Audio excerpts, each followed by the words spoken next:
Vamos analisar aqui e eu preciso que você dobre a sua atenção. Evidentemente que quando a gente vai falar aqui de morte, e existe a matéria específica que você vai estudar sobre isso, salvo engano também, em Apocalipse, você vai estudar, você vai ver algumas coisas relacionadas a isso, na parte de escatologia bíblica, o estágio intermediário dos mortos, mas dá para a gente dar uma clareada e entrar aqui um pouquinho, sobretudo de como era a visão dos judeus, como era essa questão da morte, da sepultura nos tempos bíblicos. A pergunta da nossa irmã Beth, salvo engano, ela nos questionava e falava, me parece, com relação à cremação, que os judeus não aceitam, e a questão do embalsamamento, né? E nós até citamos, e vai estar dentro aqui dessa questão também da sepultura, como funcionava essa questão da sepultura aqui.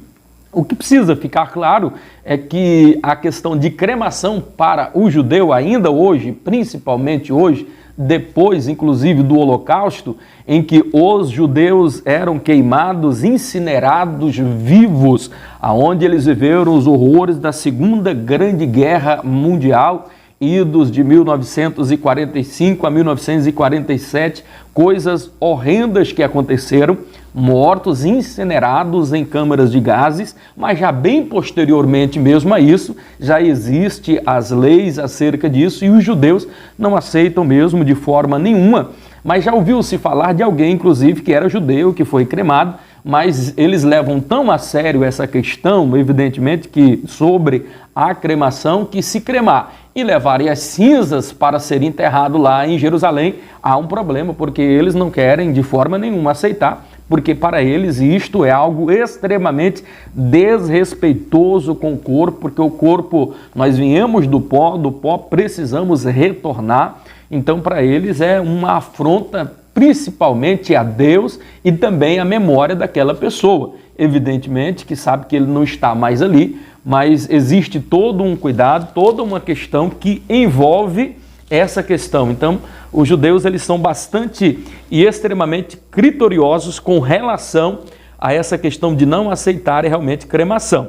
Agora, ao passo que a irmã também parece que perguntava sobre o embalsamamento, aí não, porque já é um tanto quanto diferente, a não ser que tenha alguma vertente aí, mas pelo menos a ortodoxa eu não conheço, mas se tiver algum pensamento, nunca li nada a respeito sobre essa questão do embalsamamento, tal como é feito nos dias atuais. Pode ter alguma diferenciação, porque nós vamos inclusive aprender que dentro do cerimonial do sepultamento judeu é um tanto quanto diferente, toda a liturgia inclusive, mas essa questão aí já é herdada já de geração a geração, inclusive práticas que nós poderíamos hoje enumerar como sendo embalsamamento, parecido com o que era o modelo feito lá no Egito, e os judeus estiveram por lá por ocasião, quando Moisés os tirou com mãos fortes, no período em que José esteve lá, naquele período bastante abençoado. Depois os israelitas por 430 anos ficam lá presos, sendo escravizados inclusive, só que lá eles aprenderam inclusive algumas práticas e que foram ao longo do tempo sendo passadas, técnicas para se conviver, por exemplo, no Israel. Então, sobretudo como cuidar os cuidados quando uma criança nascia, salvo engano, nós comentamos alguma coisa aqui na aula passada.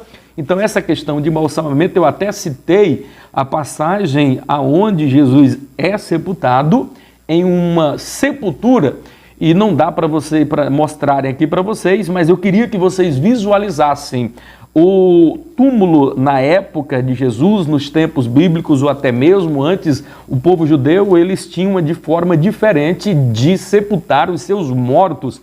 Toda a liturgia, ela era diferenciada, tal qual nós conhecemos ela hoje, a começar, por exemplo, com o sepulcro. Por exemplo, o sepulcro onde Jesus esteve, e ele esteve em uma sepultura que era virgem, porque de costume já outras pessoas podiam ser sepultadas e mais de uma pessoa, inclusive, ficar naquele mesmo local. Então era diferente do que é hoje. A gente cava ali tantos palmos, 7 palmos ali no chão e coloca o corpo e tal. Para o judeu era diferente. Eles normalmente, principalmente aqueles que tinham um pouco mais de posse, e a sepultura de Jesus, inclusive, vale-se dizer, importante constatar aqui, que essa sepultura era por demais valiosa, era muito nobre. José de Arimateia que consegue organizar tudo isto daí e passa, então, Jesus é sepultado dentro dessa sepultura. Então, diferente, era cavado um buraco dentro dessa rocha, uma rocha firme, ficava uma pedra depois que era rolada, inclusive muito pesada, não era fácil, e a pedra, inclusive, de Jesus estava selada. Então era totalmente diferenciado. Então colocava como que uma mesa ali suspensa, o corpo era colocado e era feito um processo como que de embalsamamento. Lembram que na aula passada, quando a irmã Beth, salvo engano, nos pergunta a respeito desta questão, e eu comento e falo, inclusive, que dá para você saber, inclusive, a altura de Jesus, quanto ele pesava, qual era a altura e quanto ele pesava. E por que é que temos condição de assim o fazer? Por causa dessas especiarias, 100 arratéis de mirra e aloés. Então, com todas aquelas especiarias, quando as mulheres vão e vão retornar também para trazer mais especiarias ali, toda aquela questão, então você vai saber exatamente quanto aproximadamente Jesus ele pesava e qual era a altura. Até falei, Jesus pesava aproximadamente 93 quilos e media aproximadamente 1,82 m. Então ele não era baixo e também não era assim tão magro, né? Alguém alega, e eu até vi depois uma figura de Jesus baixinho assim e tal, de alguém conjecturando de como ele poderia ser. Eu não sei quem fez aquele desenho e a que conjectura ele se fez ou esqueceu de analisar os outros métodos. Então ele só foi na questão do achismo, porque Jesus era comum, era parecido com todo mundo, e como naquela época ele não poderia se destacar. Então aqui não é questão de achismo, então é uma questão que dá para se provar por A mais B, dá para você conjecturar com uma grande razão de certeza e até alguns pontos afirmar sem medo de errar alguns detalhes com relação a isto daí, né? Então, mas o que eu queria realmente aqui enfatizar, porque é a forma como o judeu ele encarava a morte. No tempo de Jesus, vocês vão perceber que havia 2 partidos que se degladiavam muito com relação a isso. Os fariseus e os saduceus. Um grupo acreditava que havia ressurreição após a morte, e já os fariseus de forma nenhuma não acreditava e tal. Então havia um embate muito grande. Os fariseus eram extremamente influentes na época e eles não acreditavam, inclusive, aí que havia vida após a morte. Não acreditava na ressurreição dos mortos. Então havia toda uma problemática. Então, principalmente Hilel, que os que eram adeptos de Hilel, inclusive Gamaliel era neto dele, então era a escola que tinha uma melhor interpretação a respeito disso, e dentro desse ponto, dentro desse núcleo, inclusive haviam divergências com relação a tudo isto daí. Eu percebo que parece que está dando uma travadinha mesmo aqui, talvez seja com a nossa transmissão aqui mesmo, né?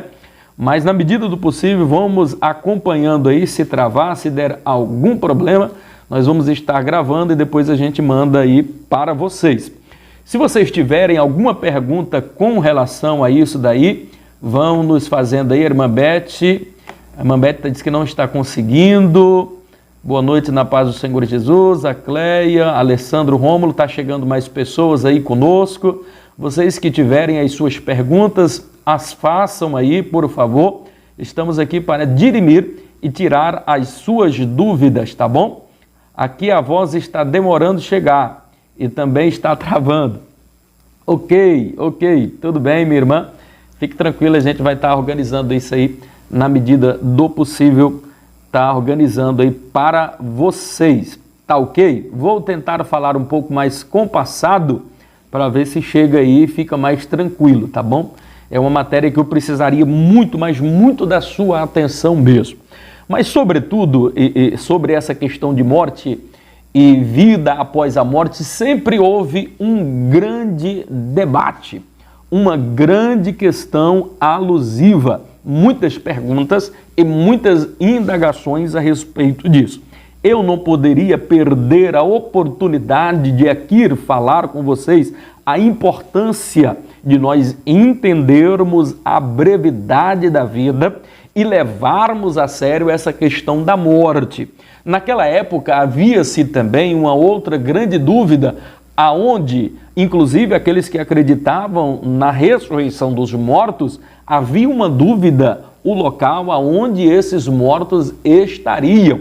Então, acho que talvez a grande questão e a questão mais problemática aqui é nós elucidarmos esse ponto. Fiquem aqui comigo, eu gostaria que você dobrasse, por favor, a sua atenção, em nome do Senhor Jesus, porque isso vai requerer um pouquinho mais da sua atenção. E isso vai entrar um pouco naquela questão do estágio intermediário dos mortos.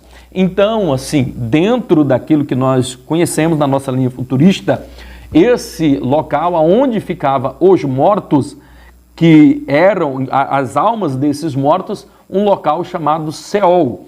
Então, dentro desse local, havia uma separação.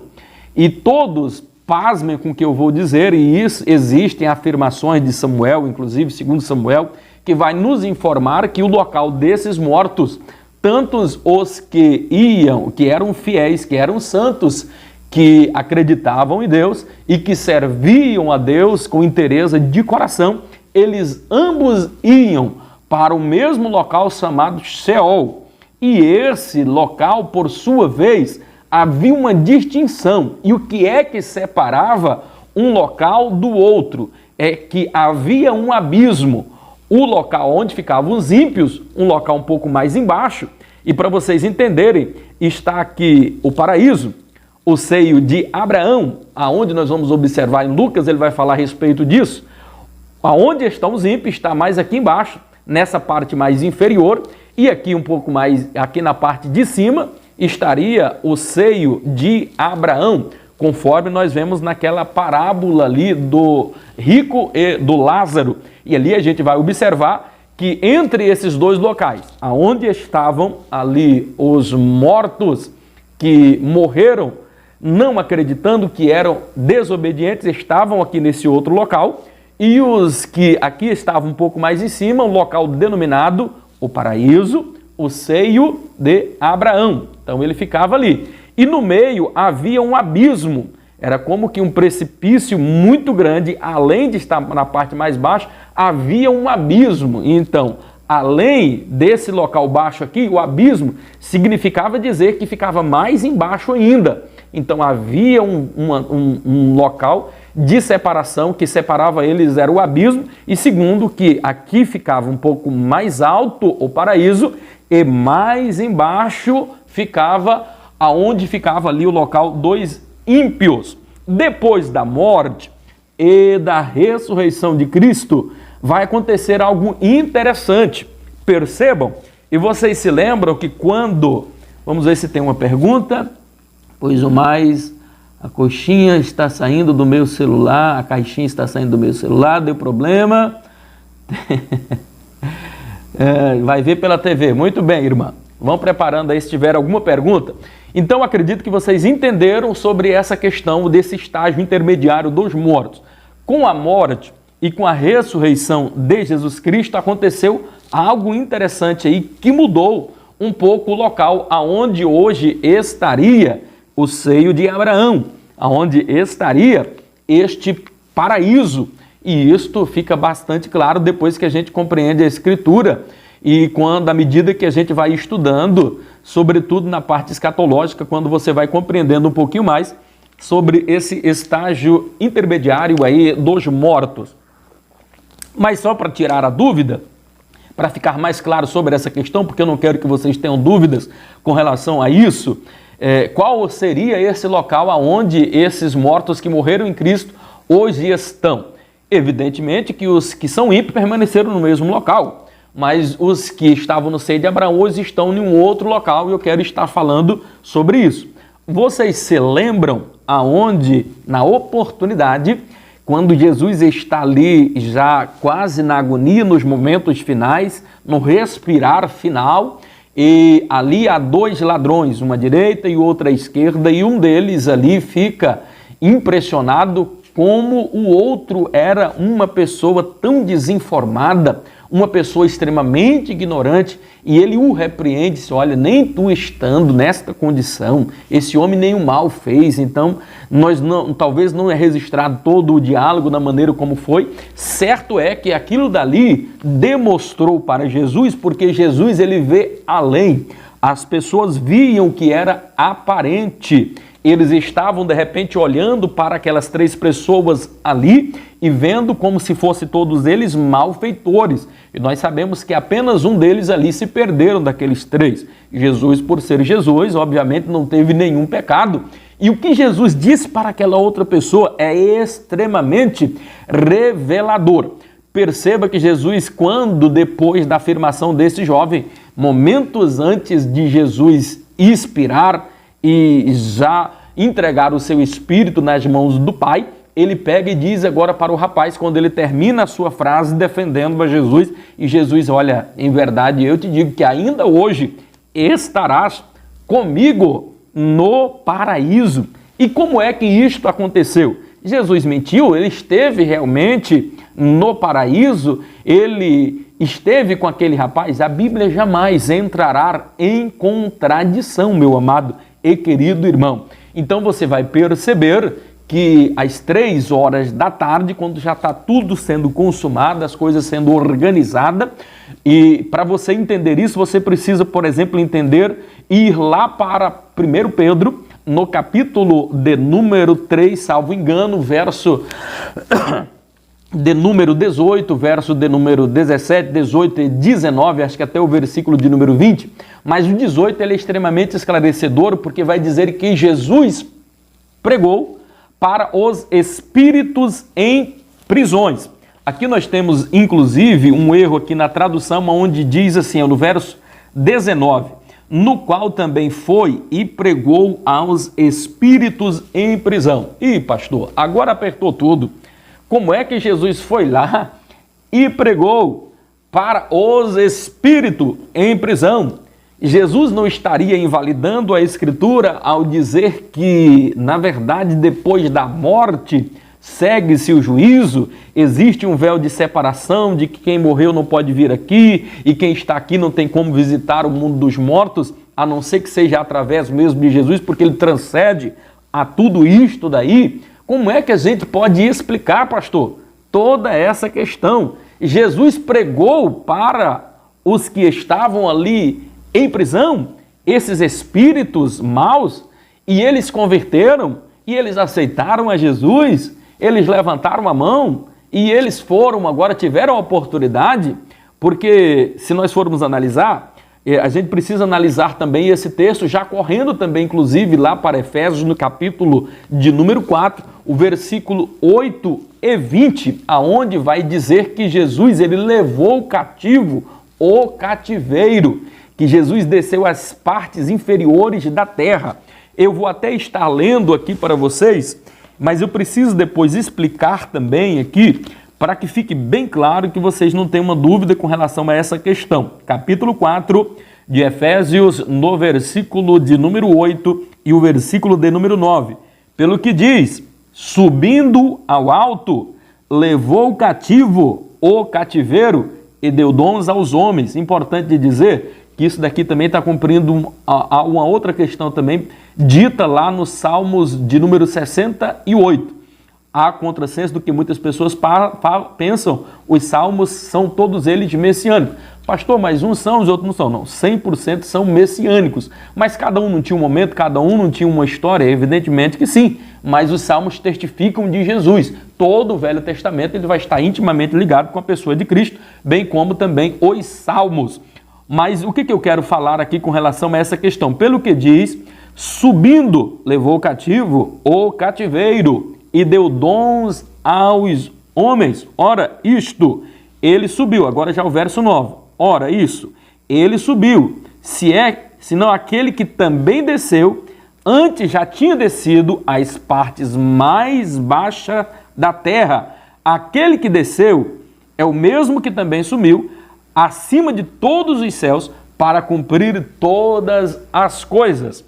Eu quero provar aqui para vocês que se cumpriu o que Jesus falou aqui. Ele pega e diz, olha, em verdade, ainda hoje estarás comigo no paraíso. Mas primeiro eu preciso lhe mostrar e lhe provar que Jesus ele não foi ali para pregar. Aqui a tradução, principalmente a de Almeida e corrigida, ela já veio atualizada, ela vem e ela vai corrigir essa questão. Então o termo mais apropriado, evidentemente que nós não vamos ter um equivalente aqui no português, mas a palavra correta aqui, se fôssemos colocar, e algumas versões já vêm consertando isso, diz que foi Jesus, ele anunciou, ele veio para anunciar. Na versão mais correta, que a gente vai pegar a tradução com os judeus, diz que Jesus foi dar a sentença. Então o termo mais correto para você entender é que Jesus ele foi às partes mais baixas, ele foi lá para pregar. Não, ele foi para anunciar, ele foi para proclamar, ele foi para dar a sentença. E para quem ele foi dar a sentença? Se você bem observou, e por isso que a gente precisa analisar o contexto, para quem ele estava dando aquela sentença? Observe, o verso 20 já vai dizer, os quais em outro tempo, ele está falando, no qual também foi e pregou aos espíritos em prisão, o qual em outro tempo foram rebeldes quanto à longanimidade de Deus, esperava nos dias de Noé. Então percebam, aqueles que morreram lá no passado. Então ele está deixando bem claro aqui para quem ele foi dar esta sentença, para quem ele foi proclamar. Então ele está dizendo para os rebeldes. E quando fala as partes inferiores, é no local que a gente denomina e muitos chamam de inferno mesmo. Então quando ele vai lá, e quando Jesus, ele depois por ocasião da sua morte, ele desce lá, no mesmo instante. Ele desce e ele vai lá e ele não para pregar, não para converter mais ninguém, porque depois da morte segue-se o juízo. Porque se você, meu querido, não entender isso, daqui a pouco você vai estar dando razão para o Espiritismo, você vai estar dando razão para a Igreja Católica com o purgatório. Então é extremamente importante e interessante que você saiba disso. É possível que todos nós saibamos. Eu sei que você é um aluno ibadiano, temos homens de Deus, mulheres de Deus que compreendem a verdade e a razão e a luz disso que eu estou explicando aqui. Se você não entender, você não saberá responder, por exemplo, para religiões que pensam diferente a respeito da morte. Nós somos cristãos assembleianos e temos dentro da nossa linha, Jacó de Armínio. Então nós precisamos entender aqui toda essa questão. Somos e temos essa compreensão. Nós não somos calvinistas, somos arminianistas. E dentro desta questão aqui, dessa nossa concepção, que o livro, inclusive, do IBAD trabalha, nós vamos trabalhar dentro dessa temática, dentro desta ótica, e os versículos bíblicos e toda a conjectura e o contexto da Bíblia, observando a exegese bíblica, tudo vai nos levar a crer sem nenhum medo de errar e absoluta convicção a respeito desta realidade. Depois da morte, segue-se o juízo. Inclusive, tem uma outra seita aí conhecida como alguém que guarda os sabatistas, que guardam sábado, inclusive, e nos leva ou leva a pessoa a ter uma vida ignorante com relação a isso, porque é como que se depois da morte acabou tudo. Então não tem nenhum problema, se não tem um inferno, a pessoa vai viver de qualquer maneira, ele vai viver uma vida irresponsável, vamos dizer assim, e eles pegam dizendo textos isolados, por exemplo, de Tessalonicenses, no capítulo de número 4 e o versículo de número 13 a seguir, onde diz, eu não quero que vós estejais ignorantes acerca dos que dormem. Então, por causa disso, eles dizem que os que morreram, eles estão inconscientes. Então, acabou, é finito. Haverá essa... E a diferença é que eles estarão inconscientes. E essa é a grande questão com relação a isso daí. Mas nós vamos observar em Apocalipse dizendo que aqueles que morreram em Cristo, eles estão clamando.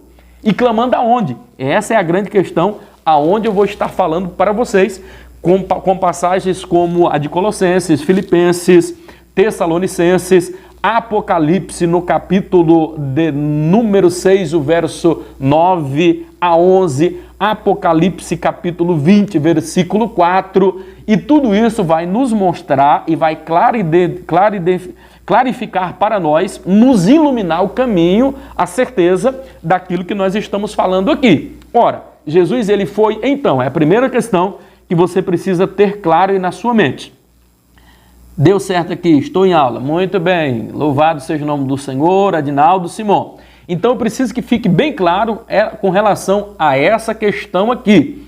Então percebam, Jesus ele não foi, tira isso da sua mente, tira da sua cabeça que ele foi lá para pregar. Por que eu estou falando isso? Eu já vi pregadores dizendo, já vi pessoas dizendo e falando com relação a isso, que foi lá, que pregou e que pessoas se converteram. Então, vamos parar com essa bobagem. Depois da morte, segue-se o juízo. O texto é bem claro. E depois do texto, nós vamos observar aqui, está dizendo para quem foi dado a sentença. Jesus não foi para pregar para arrependimento de pecado. Ele foi dizer, ora, lembram a mensagem de Moisés?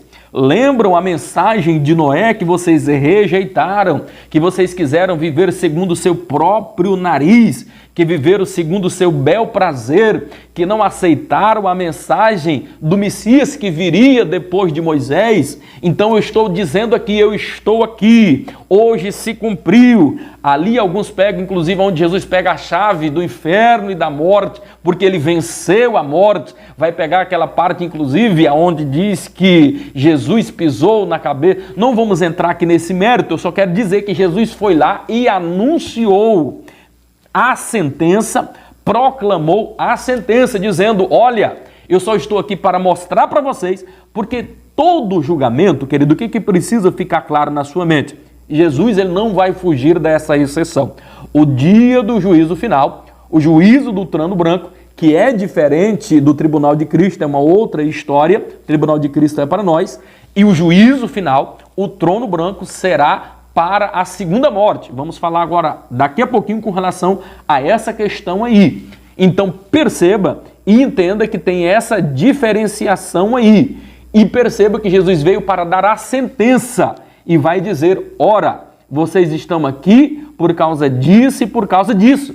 E isso nos leva a crer que eles já estão sendo atormentados. E o pior, o sofrimento que eles estão passando lá agora, os que morreram, os ímpios que não aceitaram a Jesus, que quiseram viver a vida dissoluta, já estão sofrendo, inclusive. Só que este sofrimento não é para comparar, porque a morte e o inferno, esse inferno será lançado em um outro local, que é o lago de fogo, o Sheena, mas não é o que nós vamos estar falando aqui. Eu só quero que você entenda e perceba e fique claro de uma vez por todas na mente de vocês, é que Jesus não foi lá para pregar, ele foi para dar a sentença. Então, mas Jesus é justo, pastor. E aqueles que não ouviram falar de Cristo? Aí já vai entrar em outra questão, que quem morreu sem lei será julgado. Não vamos entrar nessa questão. Eu quero resolver primeiro essa questão aqui, que fique claro, sem nenhuma dúvida. Agora, preciso voltar para a questão de aonde Jesus ele esteve no paraíso. Então agora nós vamos para essa parte onde nós estamos aqui. Pelo que diz, subindo ao alto, levou cativo o cativeiro e deu dons aos homens. Ora, senão aquele que subiu, é também aquele que antes de subir ele já tinha descido. É porque aqui não está na ordem cronológica. Se você for pegar a ordem cronológica, o 9 veria primeiro do 8. Porque ele dá um enunciado que Jesus subindo levou cativo, o cativeiro. Mais uma vez eu preciso que você olhe bem aqui para a minha mão. Não temos como mostrar aqui em slides alguma coisa, mas eu queria que ficasse bem claro. Então Jesus ele veio, ele passou primeiro aqui descendo, ele passa no local chamado Seio de Abraão, ele atravessa agora o abismo que está aqui no meio e vai chegar na parte mais inferior, aonde estão esses espíritos em prisões. Então ele dá a sentença, ele agora pega essas chaves do inferno e da morte, leva cativo o cativeiro. Alguns pensam que essa questão do cativeiro, não, o cativeiro, esse outro local é quando Jesus agora vai subir, ele deixa essa região aqui, onde estão os espíritos maus, aonde ele deu a sentença, ele vem subindo, é o que o texto está falando. Você está caminhando comigo? Está conseguindo visualizar? Ele estava aqui e agora ele vem subindo, subindo, subindo, chegou aqui no paraíso. E é aqui que ele pega esse cativeiro, onde está junto aqui, ele vai pegar agora o seio de Abraão, esse paraíso, e ele vai levar para um local, para o céu. Em Apocalipse vai dizer que é debaixo do trono de Deus. Talvez não literalmente, mas é porque o trono fica mais em cima. Certo é que agora o cativeiro, o local aonde estavam ali os justos, inclusive aquele Lázaro, então foram levados agora, e Jesus vai com esse rapaz também no paraíso, sobem, é levado agora literalmente, porque Jesus, esse é muito rápido, a velocidade do anjo é uma coisa extraordinária, então se cumpriu o que Jesus também falou, em verdade, tu estarás ainda comigo hoje no paraíso. Jesus não mentiu, foi verdade, isso se cumpriu, é maravilhoso, porque quando ele estava aqui, ele vem subindo, pega aqui o cativeiro, o local onde estava, que os que morreram em Cristo já não vai mais ficar perto, porque agora vai subir, vai estar no céu, e a Bíblia é bastante enfática em Tessalonicenses, Filipenses, outras passagens, que vai nos dizer que essas pessoas, essas almas dos que morreram em Cristo, e é por isso que é importante nós analisarmos a primeira e a segunda ressurreição. Quando acontecerá, pastor Eurípides, a primeira ressurreição? A primeira ressurreição dar-se-á quando Jesus descer do céu. Ele vai pegar as almas do que morreram em Cristo, que estão debaixo do trono de Deus em um local, ou figurativo ou não, mas que estão no céu, ainda não é a Canaã celestial, ainda não é a cidade santa, porque não poderão ainda estar lá, mas eles estão em um local reservado ali no céu. Jesus vai pregar os que morreram, as almas dos que morreram, e vai trazer. Ora, pastor, se o texto lá em Tessalonicenses está dizendo que ali é o momento do arrebatamento, que os que morreram em Cristo ressuscitarão primeiro. E o que as almas estavam lá fazendo? E por que é que esses corpos aqui vão ser ressuscitados? Eu preciso lhe mostrar agora. Aqui está a grande questão. Por que é que essas almas que estão debaixo do trono vêm com Jesus nos ares, o arrebatamento da igreja, essas almas, e agora esses corpos vão encontrar exatamente para isso, porque a alma não tem corpo, e a Bíblia diz que nós teremos um corpo, só que não é este corpo aqui corruptível, é um corpo incorruptível, e é um corpo que não tem pecado, que não tem doença, que não tem fragilidade, é um corpo glorificado. Então esse corpo que estava aqui no túmulo vai ressuscitar, só que glorificado, muito diferente do que é, e vai encontrar agora com esta alma, e a alma que não tinha esse corpo, agora terá um corpo, só que glorificado. Oh, aleluia! Louvado e engrandecido é o nome do Senhor Jesus. Que maravilha, irmão! Então, a Bíblia diz que bem-aventurado os que participarem dessa primeira ressurreição.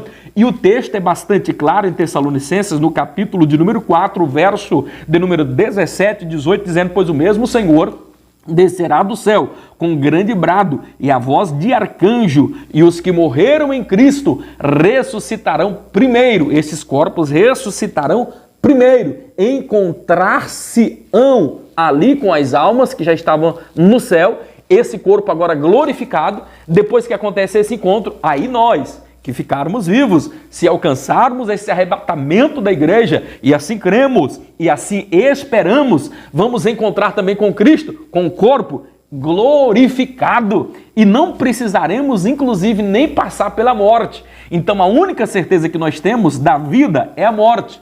E se não morrermos é porque nós fomos arrebatados, e glória a Deus por isso. Se assim for e se assim acontecer, não precisaremos enfrentar a morte, porque seremos arrebatados. E isto é tão verdade o que eu estou falando, porque na fração de milésimos de segundo que agora eu estou falando com vocês, Jesus pode estar vindo, preparando para buscar a sua igreja. Pode ser nesse momento que já está acontecendo o som da trombeta de Deus, a voz do arcanjo Miguel, já preparando ali o grande regimento para vir arrebatar a sua igreja. Ele que é o responsável ali pelos anjos, essa grande comitiva, para nós encontrarmos com o Senhor nos ares. Eu creio que Jesus já está voltando. Os dias em que nós estamos vivendo são por demais difíceis. Essa questão da pandemia, tantas coisas, queridos, que nós estamos vivendo, presenciando nestes últimos dias, tudo nos leva a crer que a humanidade já não terá muitos dias pela frente. Por quê? Porque a Bíblia nos diz, pelos sinais da sua vinda, e que tudo quanto haveria de acontecer, todos os sinais que por ele fora dito, já aconteceu. E vamos adorá-lo na beleza da sua santidade e torcer que quando ele vier, nos encontre servindo a ele em espírito e em verdade. Muitos vão ser os que vão se desviar deste caminho, mas precisamos aproveitar o máximo de tempo para pregar, para levar a palavra. Os que morreram em Cristo, em um corpo glorificado, encontrando com a alma, terão agora esse corpo incorruptível para todo sempre. Nós que ficarmos vivos, seremos arrebatados ao encontro do Senhor nos ares. Apocalipse, onde eu falei também, mas ai daqueles que fizerem parte da segunda ressurreição, porque essa segunda ressurreição agora já não será mais para um corpo glorificado, mas será para a condenação eterna, no momento do juízo final, o acerto de contas, aonde todo joelho se dobrará. Pessoas que nunca se curvaram diante de ninguém, que nunca estiveram buscando a Deus, que nunca tiveram o cuidado de procurar com zelo fazer o bem, pessoas que tinham o seu poder na riqueza, vão ter que se curvar, vão ter que se prostrar diante do Deus Todo-Poderoso. Adinaldo Simão Alves da Silva Tavares, Seol era o local que ficavam os ímpios? Sim, é exatamente isso, Adinaldo, que nós estivemos falando. Velho Testamento. Então, esse local onde ficavam os ímpios, e é o que eu estou querendo falar, o que eu mostrei para vocês também. Nesse mesmo local, só, não no mesmo local, né? Mas com o mesmo nome, Seol, e dava para ser visto, e isso dá para claro evidenciar, evidentemente, no texto aonde o rico e Lázaro. Então, de um local dava para ver o outro. O que tinha era o véu de separação, mas ambos os lugares ali se chamavam Seol. A diferença é que mais parte de baixo daquele Seol, daquela grande sepultura ali, daquele local ali aonde ficava, mais embaixo compreendemos e entendemos como um local chamado inferno, mais em cima o seio de Abraão. Mas os dois locais poderiam ser chamados de Seol. E isto é tão verdade que nós vamos pegar e ver textos lá no Velho Testamento falando, abordando a respeito disso. Depois da morte, da ressurreição de Cristo, como eu já falei, esse local mudou. Não é o tema, e eu preciso caminhar um pouquinho mais aqui, meus amados e queridos irmãos, nessa matéria. Se vocês não viram, vai estar vindo o estágio intermediário dos mortos, você poderá estar explorando maiores detalhes, mas eu tenho certeza que muita coisa já ficou mais evidente e mais clara para você, quando passar por esta matéria, entender um pouquinho melhor sobre toda essa questão. Louvado, engrandecido é o nome do Senhor Jesus, que vive e que reina para todo sempre.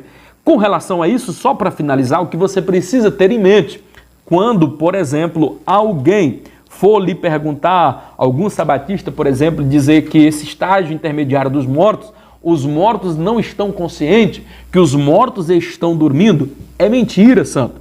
A Bíblia vai nos dizer bastante claro, Apocalipse 6, 9 até o 11, que quando abre ali o quinto selo, vai mostrar claramente que as almas dos que morreram em Cristo, que estavam debaixo do altar de Deus, do trono de Deus, e vai nos mostrar inclusive também Apocalipse 20 e o versículo de número 4, também mostrando a mesma questão, que esses mortos estão lá, e é interessante dizer quais são esses mortos que ele quer falar daqui de Apocalipse. É os que morreram na grande tribulação. Pastor, haverá salvação na grande tribulação? É uma parte escatológica, mas sim, haverá. Então são aqueles, e diz que essas almas estão clamando, estão chorando, estão clamando. Ora, se elas estão clamando, elas estão dormindo? Ora, com uma rápida análise, saber-se-ia que para harmonizar essa situação é muito clara. Quando fala no sentido, aqueles que dormem no Senhor, aqueles que já morreram,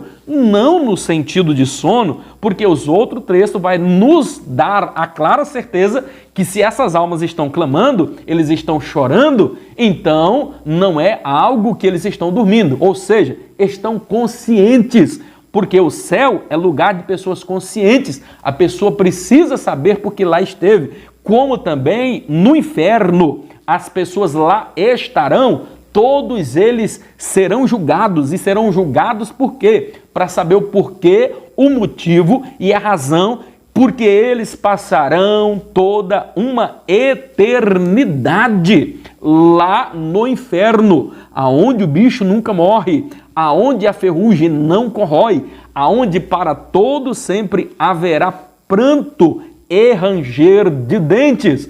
Tal é o sofrimento ali daquele local. Então, acredito, entendido essa parte aqui, precisamos caminhar um pouquinho mais. Então, nós percebemos o que é que Jesus veio aqui para mostrar. Durante toda a vida, e outro dia eu falava sobre isso, e depois dessa pandemia eu já fiz 2 velórios ali, inclusive na minha igreja. E quer ver uma coisa que nos faz refletir bastante, queridos? É quando nós nos deparamos com a morte. Porque a morte, ela vai trazer um triste dado. Quando a morte chega, ela vai interromper o quê? Ela vai interromper a vida. Todas as vezes que a morte chega, é porque ela interrompeu a vida. Ela interrompeu sonhos. Todos que morreram, ele tinha projetos, alguma coisa para realizar, alguma coisa que ele esperava, que ele almejava então fazer. Então a morte veio e interrompeu a vida. Jesus é a única exceção que ele é a vida e a vida interrompeu a morte. Jesus morreu, mas ao 3º dia ele ressuscitou. Jesus é a vida, como o texto nos fala. Jesus é o caminho, a verdade e ele é a vida. Então a única exceção aí é Jesus, é o primogênito que morreu e ressuscitou para todo sempre, para nunca mais morrer. Então Jesus, que é a vida, é a única exceção, porque em todas as outras questões a morte vai interromper a vida. No caso de Jesus é a única vez que acontece diferente. A vida interrompe a morte. A vida que é Jesus interrompendo a morte, a lei natural de todas as coisas. É por demais interessante toda essa questão aqui para nós analisarmos. Eu queria que você caminhasse um pouquinho agora para a unidade 3, na página 99. Rapidamente vamos falar aqui alguma coisa. Na outra aula a gente finaliza. Eu me detive aqui um pouquinho porque essa questão, irmãos, ela traz muitas dúvidas. Eu quero que vocês não tenham dúvidas com relação a isso. Eu quero crer que vocês tenham entendido essa questão. Se ficou alguma dúvida, nos mande lá no grupo do WhatsApp, faça o seu questionamento, até mesmo por aqui também, e a gente pode estar elucidando, respondendo essa questão aí. Então, na página 103, vai falar da habitação, do espaço familiar, de toda essa questão, como era que eram construídas as casas, as habitações naquela época, a partir do momento, inclusive isso é questão aí de prova, é importante você guardar, que pode ser que caia ou não, mas é importante você guardar, porque antes os judeus eles habitavam em quê? Em tendas. E por que habitavam em tendas? Logicamente, porque eles eram peregrinos, eles estavam peregrinando, estavam caminhando no deserto. Em função disso, se fazia necessário não ter uma construção fixa, mas eram tendas móveis, mudando de lugar em lugar. A partir de quando? Muita calma nessa hora. Guarde isso na sua mente. A partir de quando que Israel deixa agora de habitar em tendas, como nômades, e passa agora a viver uma habitação e ter uma casa fixa? Óbvio, claro, a partir do momento que eles chegam na Canaã e ali eles vão tomar posse daquela terra, como nós também um dia, em nome do Senhor Jesus, tomaremos posse da nossa terra prometida, a Canaã celestial. Louvado, engrandecido é o nome do Senhor Jesus. Então quero que você guarde isso, que pode ser que vai lhe servir como uma orientação. A unidade 3, falando aqui do dia a dia em Israel, como que era a questão da habitação, o espaço familiar, como era que era construída as casas. Eu tenho tudo isso em slide para vocês compreenderem melhor como funcionava. A questão da luminosidade era um tanto quanto diferente. O telhado era diferente, tal como nós construímos hoje as nossas casas, porque eles costumavam fazer algo em cima das casas que era conhecido como eirado. Lembra quando Jesus diz assim, olha, quem estiver no eirado, não desça aqui embaixo? É exatamente isso. Era porque o eirado ficava em cima. Normalmente, principalmente aqueles que tinham uma condição tanto quanto melhor, eles construíam as suas casas, a casa normalmente era pequena e todos ali acomodados, não era na divisão hoje como nós conhecemos aí e tudo mais, mas do lado de fora da casa geralmente ficava uma escada que dava acesso ao terraço, na parte de cima, onde nós poderíamos dizer que seria o telhado, né? E era muito bem elaborado aquele local, inclusive, ele era betumado por dentro e por fora para não descer goteira, para todo esse cuidado. E precisava ser extremamente seguro, porque normalmente eles faziam as refeições, a ceia, em cima, neste terraço. Normalmente as festas deles em família e convidando os amigos, porque os israelitas eram extremamente unidos. Havia uma união muito grande. Primeiro, não havia essa construção de muros, tal como nós temos hoje. Segundo, que além da estrada que havia no chão, havia um outro tipo de estrada que ficava por cima. E é aí aonde vai entrar o eirado, porque de uma casa para uma outra casa fazia-se um eirado de tal forma que o que estava lá do telhado do lado de lá poderia vir para o lado de cá e caminhava e tinha esse livre acesso de união, de comunhão, de tudo que eles poderiam participar ali. Então as habitações, ela tinha esses detalhes aí um tanto quanto diferenciado. O tempo, meu Deus do céu, já está passando, nós precisamos estar aqui finalizando. Por favor, eu só queria no capítulo 2 aí, pelo menos falar aqui mesmo bem rapidamente aqui sobre o calendário e o modo de pensar o tempo. Então, bem rapidamente aqui para nós entendermos, e você entender sobre tempo é por demais importante. O tempo, o Kairos, que é o tempo de Deus, o Cromos, que é o nosso dia tal como nós conhecemos. Sobre a questão de tempo, o que você precisa entender? O tempo nosso, os dias nossos, é diferente como os dias de Deus, porque Deus ele é eterno. Pastor, e nós viveremos uma eternidade com Cristo? Sim. E nós seremos eternos? Nós viveremos uma eternidade com Cristo. Para sermos eternos, Deus, se nós formos analisar Deus Pai, Deus Filho, Deus Espírito Santo, eles são os eternos, porque sempre existiu. Sempre eles existiram, Deus Pai, Deus Filho. Na verdade, o termo mais correto, se fôssemos aqui falar, não seria nem trindade, e sim a divindade, porque todos vão compreender, e isso é já em uma outra aula de cristologia, para nós analisarmos toda essa questão de pneumatologia, para nós entendermos a doutrina de Deus, entendermos toda essa questão da cristologia. Então é uma outra matéria, um outro momento, que não dá para nós entrarmos aqui. Mas o que eu preciso que você entenda sobre a questão de tempo? Deus, que é eterno, cria um outro tempo chamado eternidade. Então quem cria a eternidade? É Deus. Então a eternidade sempre existe? Não. O eterno, que é Deus, sempre existiu. E o eterno agora, no seu tempo, o tempo de Deus, ele vai criar agora um tempo cronológico também, o Cromos. Ele vai criar também a eternidade, porque a eternidade está dentro do eterno, que é Deus. Deus, que é eterno, cria a eternidade. Deu para entender? Nesse tempo você precisa entender. Deus, ele é eterno, porque ele é o antes de tudo e sobretudo quando ele cria todas as coisas. Ele cria a eternidade. Então a eternidade, na verdade, ela não tem fim, mas ela teve um começo. É isso que você precisa entender. E Deus que é eterno, ele não tem começo, não tem fim, ele é sempre eterno, só depois vida após a morte que muitas coisas vão ser nos respondidas.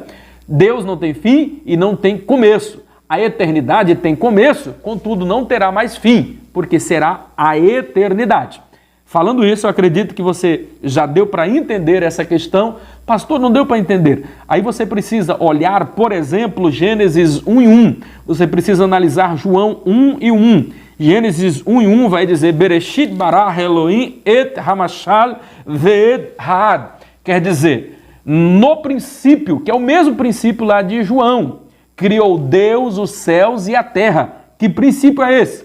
De todas as coisas. Ele criou o princípio agora da eternidade. Ele está começando a criar agora a eternidade, porque ele é eterno. Um Deus que é eterno agora vai criar no princípio agora o princípio de quê? Dessa eternidade, que também não terá mais fim, que tem começo, mas não tem fim. No princípio criou Deus os céus e a terra. Em grego nós vamos observar que é a mesma palavra aqui utilizada no princípio, bereshit, aqui princípio, só que lá no grego, em João 1:1, vai dizer arque. En arque, en rologos, en prostonteon, kai theos, en rologos. No princípio, agora, nós vamos dizer que era o verbo.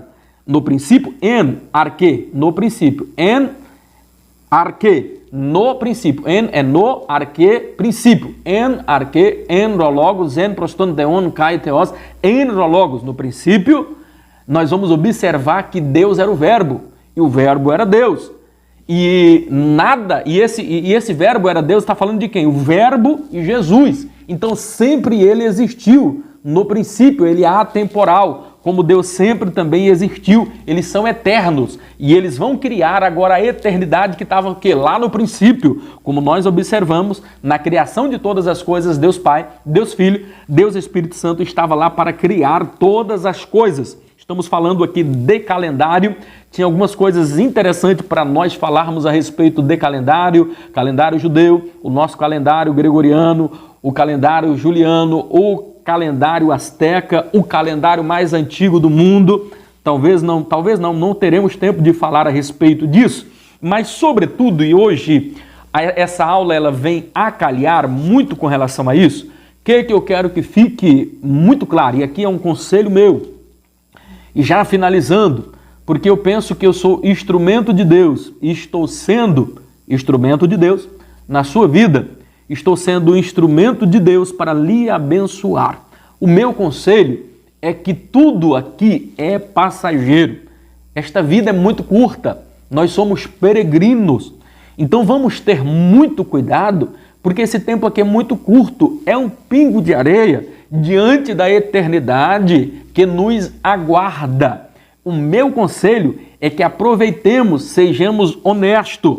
E tem uma frase que eu gosto muito, não sei quem é o autor dela, se é anônimo, mas já ouvi alguém falando e eu trago ela para a minha vida, dizendo que eu escolhi ou me esforço por demais para ser honesto, porque no final do caminho existe um céu lindo, maravilhoso, e eu não posso perder este céu. Vai aqui esse meu conselho, meu amado e querido irmão. A nossa vida, nós precisamos nos esforçar. O Evangelho fala de esforço, de empenho. O céu não fica iludido. Ele é tomado, sim, por esforço. A salvação é de graça, pastor Eurípides? Sim, a salvação é de graça. Mas precisamos fazer a nossa parte. Haverá a diferença, como nós falamos aqui, entre o que serve a Deus e aquele que não o serve. Aproveitemos a nossa vida de que maneira? Dando o nosso melhor para fazermos a obra de Deus. Há tempo e fora de tempo.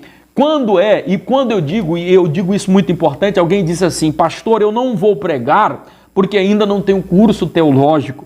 Eu não vou visitar porque eu tenho isso, eu tenho dificuldade. Irmão, pregue a palavra em tempo e fora de tempo. Não vamos viver uma vida medíocre. Vamos dar o nosso melhor. E o que é dar o nosso melhor? É fazer com capricho.